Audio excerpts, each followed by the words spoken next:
passionate about Cleveland sports. He's going in! Touchdown! Browns, Indians, Cavs, the Big Ten, and more. Cleveland is a city of champions once again! Andy and Jarid, Cleveland and beyond. A swing and a drive! To deep right! Here are your hosts, Andy Billman and Jarid Watson. Well, it says I'm live, so let's roll with it. Hello and welcome, Andy and Jarid, Cleveland and beyond. He's Andy Billman. I'm Jarid Watson, and this podcast is brought to you by Waiting for Next Year. Check them out, original Cleveland sports reporting, right there at waitingfornextyear.com. This is the first time that we're actually streaming live with a service called StreamYard. Hopefully it looks good on your end for anyone who's viewing it as we do this show. And we are just going to pull down the audio and convert it right into a podcast for all you guys, the listeners out there on iTunes, Google Play, Stitcher, and anywhere podcasts are found. Let's jump into it. The Browns really got their asses handed to them by the Patriots in Foxborough. We knew it was going to happen. We didn't know how ugly that game was going to become, but this is becoming such a trend with the Browns. We're going to talk about all the mistakes, what's going on with Freddie Kitchens and the rumors with him, Baker Mayfield getting into it with Tony Grossi. Look, I know on Twitter, Tony Grossi, people go after him all the time, but is it really Tony's fault for asking questions? And does Baker really have to throw those temper tantrums? I get the frustration, but we'll jump into that too. And we're also going to look forward to this game in Denver where hopefully with Broncos dealing with Flacco being out, not that he was having that great of a season as it is, the Browns should come in and win that game at Mile High Stadium. Andy, it's Saturday and I'm still pissed, dude. And I'm getting real tired of this, man. Real tired of this every week in and week out. This is what we're dealing with again. Same old Browns. Cleveland Browns.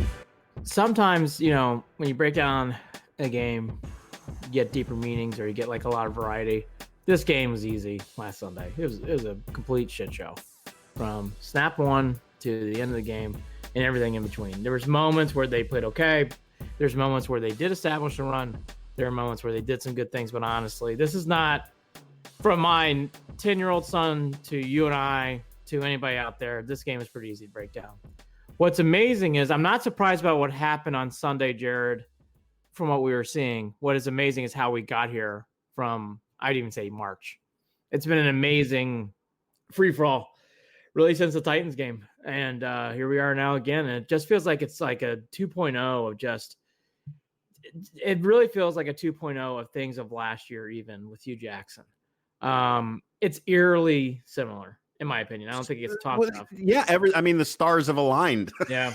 In the sense that you're looking at the same stupidity, Andy. I mean, just the obnoxiousness, whether it be calling your punt team out to the field and then having them have their take the delay a game or the false start rather, right, to then go back out there on a 4th and 16 at what you're like your own 20, whatever. I mean, it just and then to compound all that, Andy, we're talking about the fact that once these decisions are made and they happen, and then Freddie's got to step in front of the podium and explain himself, you don't even get a straight answer from anyone. They can't even explain their stupidity. Well, I think again, it's a lot like Hugh Jackson, right? It's a lot like Hugh Jackson right now. I mean, it just is. It just feels like the only difference is Freddie's taking responsibility. Right? I don't agree with that. He's been playing. You're right, because I will say this past week, that tide's kind of changed. I think it's kind of felt that way. I need to do better. I need to do this. I need to do better. Now I don't coach penalties. I don't coach blame. His fingers are starting to point. Yeah, he's starting to turn in that direction. He's starting to get real defensive. But again, I think in this game, again, it reminds me of Hugh Jackson stuff, but really the tone was set in the first quarter. And everybody talked about it this week in certain varieties, so we should too. I mean, in a driving rainstorm, your first 3 plays on offense or pass. I mean, in a driving rainstorm where passing is going to be tricky, you try to establish the pass, start the game when you have Nick Chubb, who's been running the ball well all year. That really said to me a lot. And then from there, the turnovers, the Joe Bitonio cartwheel that knocked out the ball from Nick Chubb was fucking embarrassing. And that's like Batonio's worst game of his entire career. He did. He played really bad. I mean, really bad. Really. He, for all the things people analyze about left tackle, left guard was the problem in that game, which is interesting. Bitonio has never stuck out. Boy, he stuck out on Sunday. He really played poorly. Hey, everybody has a mulligan. That was his mulligan game for sure. But the 3 consecutive turnovers, that awful first quarter, it just set the tone for the day. And you can't even dig yourself out of holes, Jared, against the Titans like this to begin the season. You certainly can't dig yourself a hole, obviously, on the road against the Pats. Right. It's too simple. It's too simple. And the thing is that's really frustrating about that is this didn't come off a short week. This came after a bye week. This came after where the Patriots were on a short week. And still the Browns just didn't look organized. Didn't look, honestly, Jared, too, even when they were passing, they weren't really aggressive. It was strange. It was just a strange feeling. The Browns never went downfield the entire game. So it's like if you're going to pass and you're going to pass short, wow. why even fucking pass? Run the ball. They went down the field pretty quickly on one play. Yeah. And then they fumbled. And they stripped. Yeah, I mean, Nick Chubb. I mean, poor Nick. And by the way, I'm sure you'll agree. Nick Chubb's fine. He just had one of those games. There's no. Are you kidding me? And I said this, the least of our worries. The least. I think Cleveland Browns social media posted something earlier in the week that I shared on our Facebook page saying, Nick Chubb's looking to bounce back next week and make up, And I just said, Nick Chubb is the least of our worries. I'm not worried about Nick Chubb. Don't even bother with this article. We already know what we're going to expect and what we're going to get. Yeah, that was a waste of time. Please, just go away. Tell me what we're going to get out of Baker Mayfield, who's got twice as many interceptions as touchdown passes. Tell me that. Tell me what we're going to do in the red zone, 3 plays straight. Tell me what Freddie. I mean, here's the other thing. Here's the other obnoxious thing going on. Special teams doesn't look terrible. Kickers make their kicks. Like this is, and we blocked a field goal again. Right. So yeah, I mean, the problems that we thought we were going to have are the opposite of the problems that we actually have. Yeah, this game though was all set by the first quarter. When you're down 17-0, 3 consecutive turnovers on 3 consecutive plays. One was basically a pick six. I mean, it was a fumble, but a fumble six, we'll call it. And then you get the strip fumble, which was devastating. That was such a gut punch when Chubb did that. And then that was Brown's hysteria that we've seen through pick a situation when Mayfield got picked off basically in midair by the defensive end. The second quarter, though, you saw Chubb get established. The game finally settled down a little bit.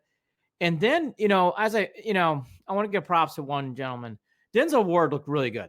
Denzel Ward looked like the guy who was playing the first 8 games of last year before he got hurt. Mm-hmm. He looked sharp. He was fast. He was on the ball. Denzel Ward, there's not a lot of Browns. He played well. I thought he really, really had a strong game. That he needed that game. That was great to see. So he blocks the field goal, and you can feel in that game like, all right, maybe the Browns can get back in this game. And then this was the second series of just like, oh man, what the hell happened? 16-yard line, 2:19 left to go. And by the way, this is a team last week who tried, or 2 weeks ago, tried to score as many points they could against Seattle instead of taking their time in the red zone. So anyways, they go, I'll give you right here. Chubb, 7 yards, 2-minute warning. Chubb, no gain. And then Mayfield, a pass to Beckham for 4 yards and a first down. So the next time they have a first down, it's 51 seconds. Jared, they lost 1 minute and 20 seconds on 3 plays and went 11 yards. And then they get another first down again. But again, this drive's going so slow. Baker gets sacked. The rest is history. Jared, for such a team that's been during the bye week said we're going to be aggressive. We like the courage of Freddie. We like how aggressive this team is. We can't believe how oh my gosh, we're Indiana Jones. They're going to do the opposite of whatever they say they're going to do, Andy. That's what I'm coming to learn. By the way, that's Hugh Jackson type stuff. Yes. That's the kind of stuff you see from Hugh Jackson where it's like, oh, you know what? I'm bipolar. I'm going to go exactly the opposite. It's like Freddie loses his mind when the game, as soon as the whistles blow, as soon as the kickoff happens. Freddie loses his mind. I thought that I know Grossi hit Rudderless upon it. ship. I know Grossi hit upon it, obviously at Baker, which we'll get to, but I do agree with Grossi.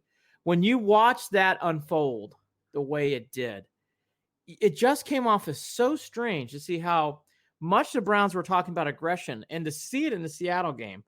To do something like this where, hey, you do have a final, I mean, God, 17-0. Talk about your miserable fucking holes. Okay, you finally get a chance here to get something back, to get back in the game. Nick Chubb twice. I mean, that's for the beginning of the game. Now we're ready to move the ball down the field a little quicker. I mean, just move the ball just a little faster. And the Browns, it just seems like the Browns are so off kilter. And I thought the beginning of the game and the end of the second quarter really showed its face. All that to be said, okay, you got a chance again in the second half. The Browns have a nice drive, and then you alluded to it, and I'm going to hammer it home. This field goal stuff in the red zone happened again. The red zone for the Browns again was trouble. They only made the red zone once in this game, and they did, and they had to kick a field goal. Baker took a bad sack on that drive. Really, really, really caused the field goal to happen. Okay, they get a field goal. And then you get an opportunity to finally, maybe the defense take the baton and say, all right, we're going to get control back in this game.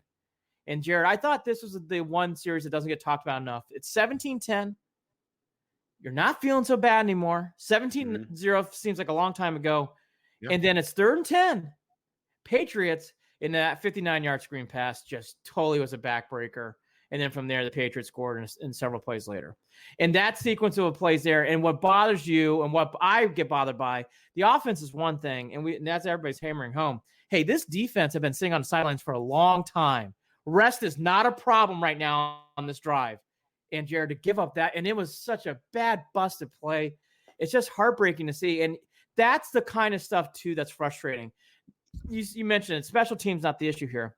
But even the defense had a chance in this game to get control of this game and really get some life, and you can feel the momentum coming back. And that 59-yard screen pass really broke its back. I think that play gets forgotten, and it shouldn't be. That was a devastating play in this game. Horrible. The Cleveland Browns beat themselves. It's cliche. It's worn out. It's 20 years of same as it ever was. And I really, really, really, really, really thought that it wouldn't be this way. But if we break down the fact that we're talking about a first-year head coach with a lot of new faces, excuse me, and a lot of young players. Yep. You know, we should have, before the season started, really slowed down and thought about it. I mean, we've talked about it. We knew it was potential, but I think we really thought Freddie had a grasp of this. Yeah. And he's starting to look lost. He's not looking like he's picking it up over time. Yeah. And it gets really difficult when you watch games like, I don't know, like Jimmy Garoppolo coming on, playing his first full season and what they're doing out there, and a former coach from the Browns leading that team. Yeah, and honestly, and keep. I mean, it's so hard to watch what other teams do successfully. Like, why? Like, Freddie needs to watch those games. Is Freddie watching those games? Who's coaching Freddie? Well, I'll go a step further. I thought Kingsbury's doing a better job than Freddie Kitchens right now. Arizona looks like a better team right now than the Browns. You're right. That's what's alarming. I mean, Jimmy G. You can whatever that. No, you're right. But when you see Kingsbury and Aaron and Murray playing those well as they are right now, Jared, that's alarming. And you watch that game, it's like, I gotta be honest, I laughed at this higher, but if I gotta be truthful right now, the Arizona Cardinals have more of a beaten rhythm right now than the Browns do. It's not good. Never thought that was going to be said, did you? No. Oh, God, so wrong. So wrong. Thank God we didn't get quoted in an article. Shit, we did.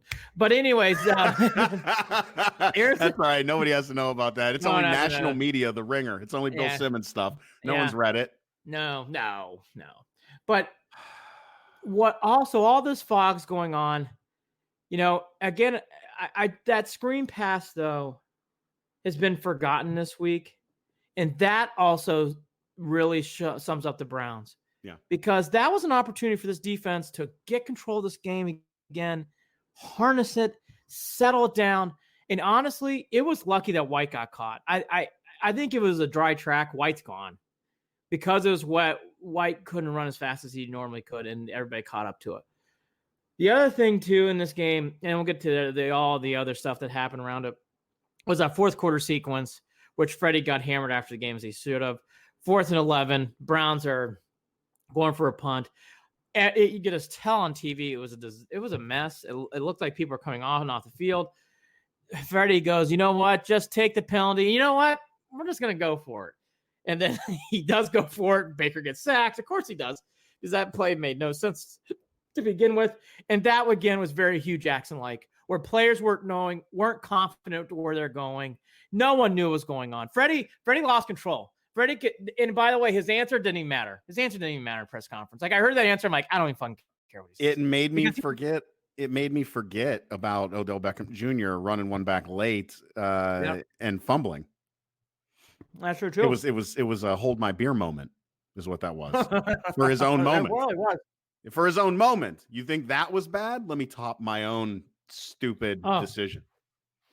And again, for people who didn't hear the answer, after the game, Kitchen said, I didn't want to use a timeout there. I wanted to go for it. Yet again, the punter, Scottish Hammer's on the field.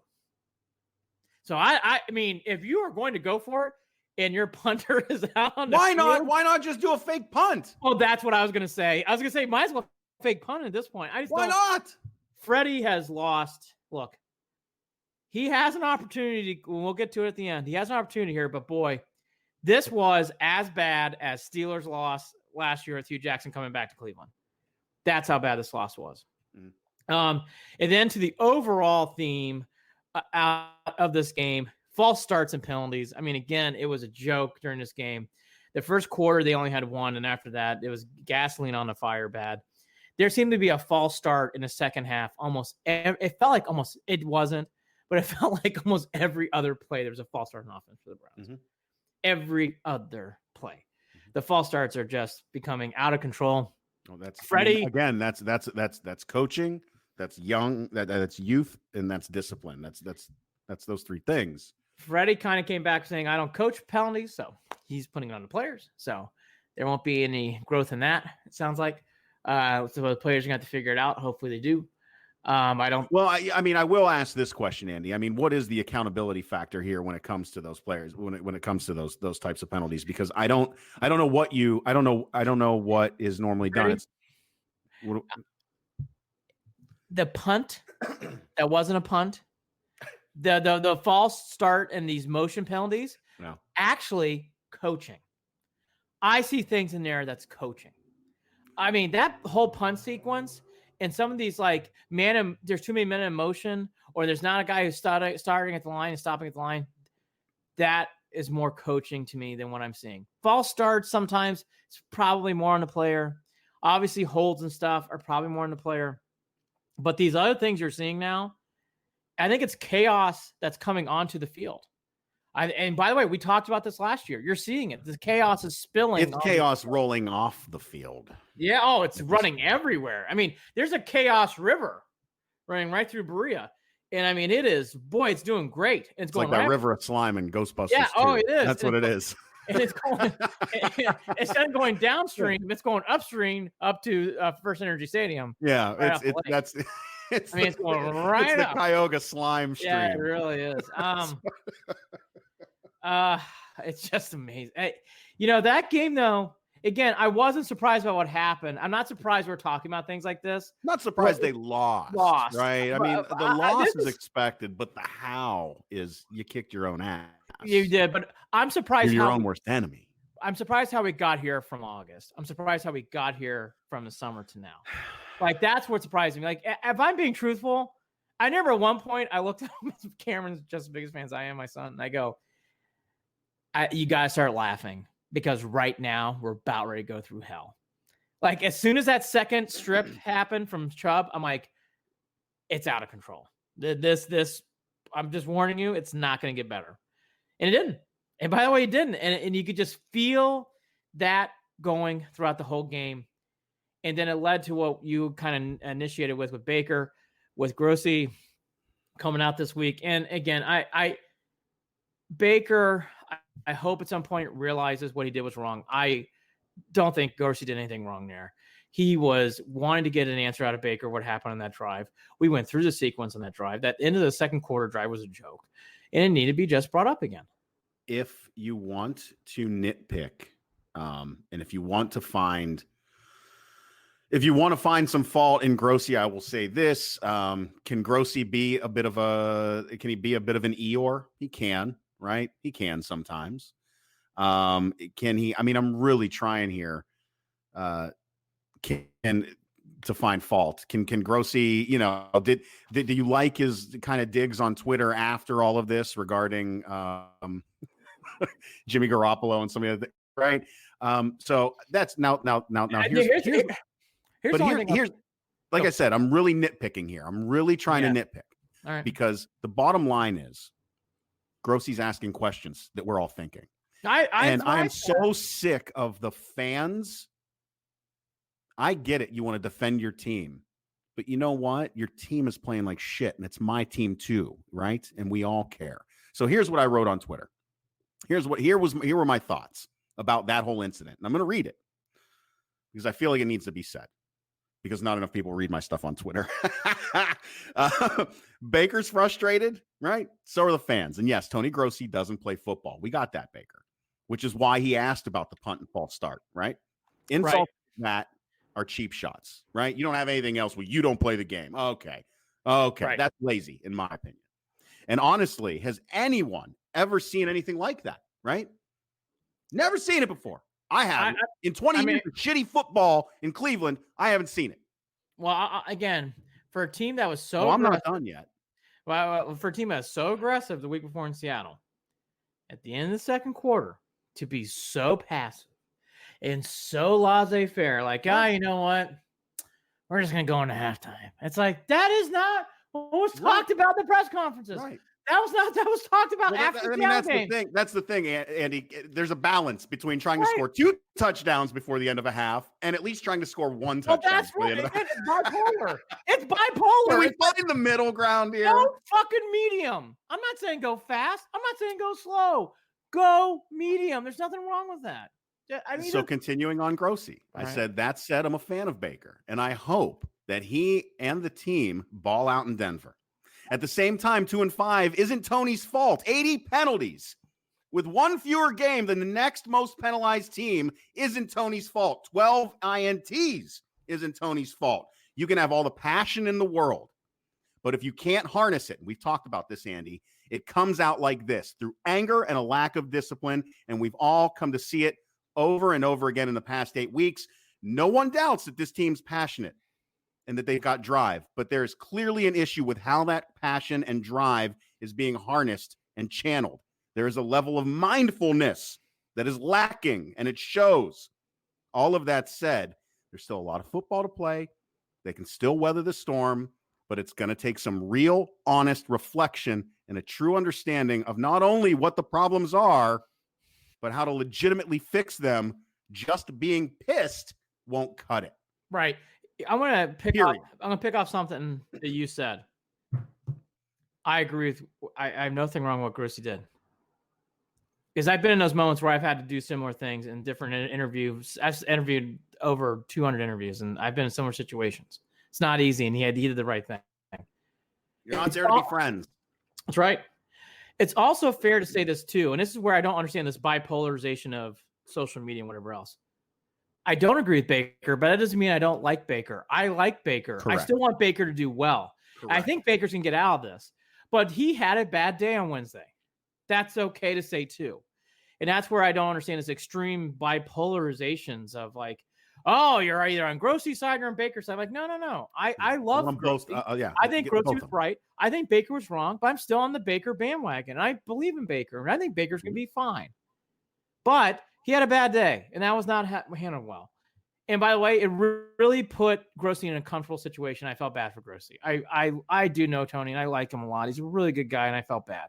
Well, I really felt bad. The bummer of it is that there were a lot of times where you can see Baker throwing jabs since them to, that's been their dynamic, and it's been okay because I've always thought it was in good humor. I think it was too until Wednesday.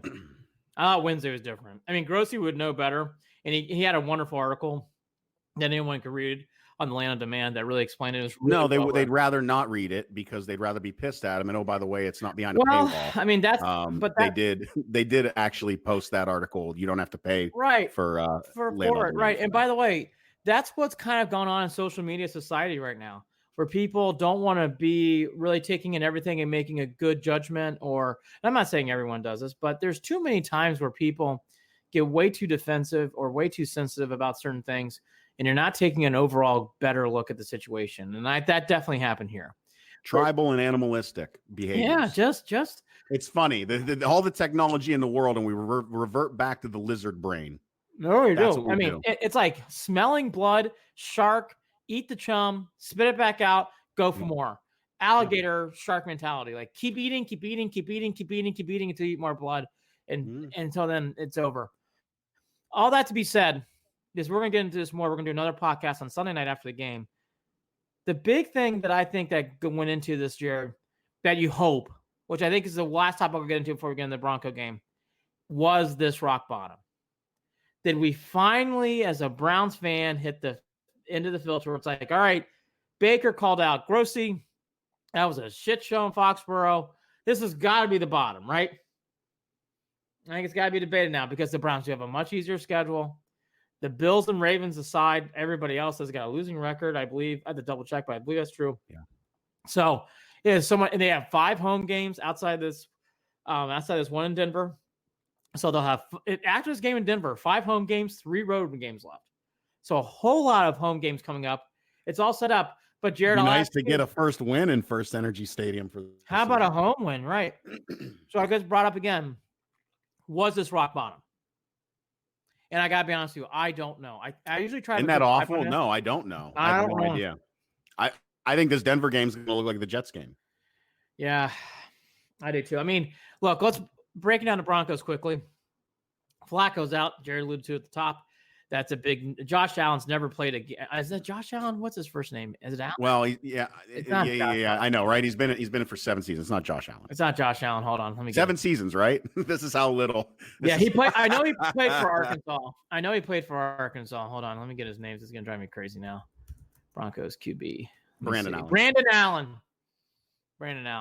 Yeah, he did play for Arkansas. I remember he played for Arkansas. Arkansas. All right, Arkansas.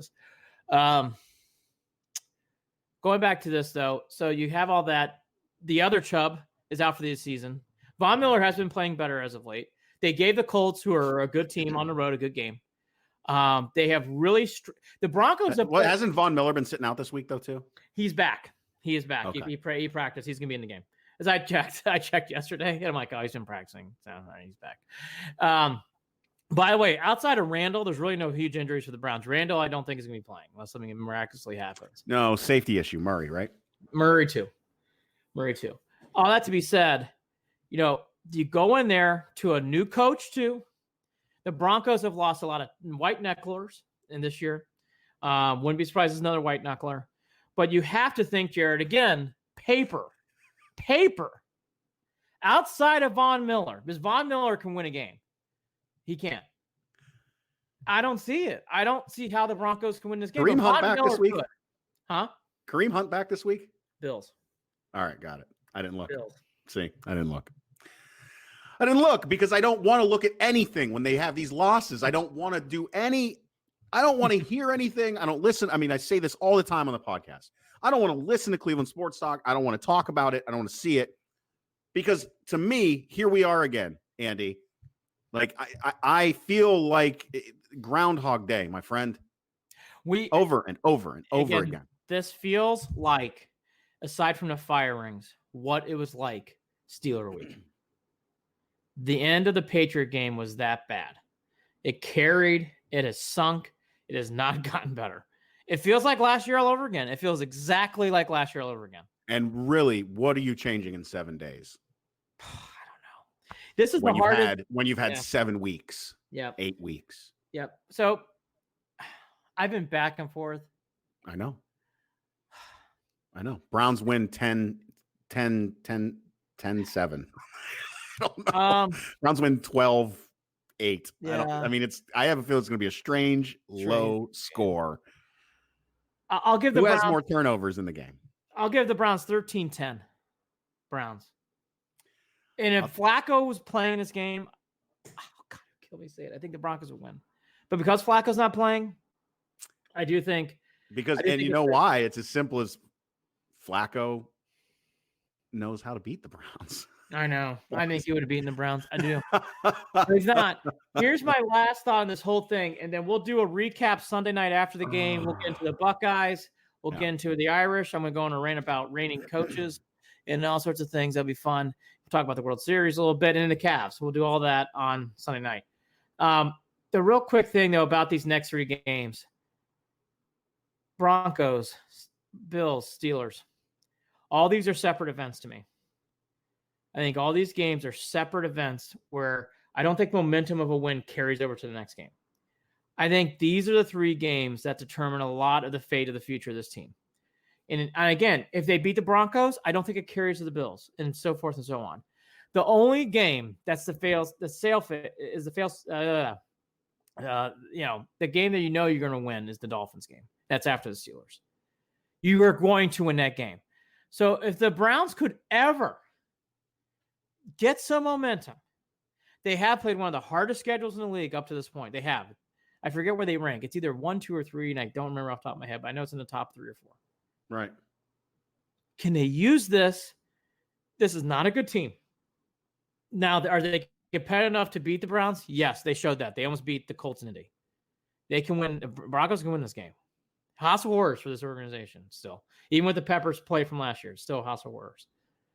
But can the Browns get this win, gut it out, then take on the Bills, somehow figure that out, and then beat the nemesis, the Steelers, on a short week? Jared, if they can somehow just get through these next 3 games, the Dolphins, and then you're off and running in those last few games. I think that they can. I don't think they're going to beat the Bills. I'm going to say that from now. Now we'll see. We'll see what we get. I mean, because again, bipolar. I'll tell you this. But I will say this. Even if they struggle through this game, they lose to the Bills, and they struggle through and beat Pennsylvania. Mm-hmm. You're talking 2 out of 3, and you've got to win. You can maybe lose 1 more, and that's only if the Ravens isn't that loss. Yeah, I think the Browns need to win all 3. I don't think there's any more losses to be. Oh, yeah, you're right. I mean, they need to. They need to win. But if they don't, the door isn't closed, is what I'm saying. I actually think it is. I'm actually saying it is closed. They got to win these next 3. Okay. Because I think they'll beat the Dolphins. And if you get back to 6-5. Well, where does that loss come in then to keep you at 10-6? Again, that's the benefit of winning these next 3 games, right? Because even if 10-6, I don't think that you can't lose to the Ravens. You cannot lose to the Ravens. Probably not. Actually, that's the one hole that I do agree with you about. They dug themselves such a hole here, Jared, that they have to win the Ravens game now. Have to. At least it's at home. Actually, I think that matters. Actually, you can make an argument they might have to sweep out. And that means sweep out the division. Steelers, Bengals, and Ravens. I'm not worried about the Steelers at this point. We'll see. They've been tricky. I'm fragile about that team. They just, I don't know. I'm a wounded Browns fan about the Steelers. They never win that game. I'm a wounded Browns fan about anything. Yeah, I am too. That's why I look forward to Sunday and talk about a little Cavs. That's the one bright spot right now. Yeah, Cavs. Oh, by the way, I'll tell you something else. I'm digging that team right now. I am too. I'm all over it. People will know. I needed something to smile about, even with a rough second quarter yesterday. Whatever. Yeah. I don't care. The other thing is too, which we'll get to on Sunday, is the Lindor trade rumors, which are heating up. Heating up big time. And who's the big evil team in the NBA this season too? I think that's going to hurt. We'll get into that, of course. Clips and Lakers, though.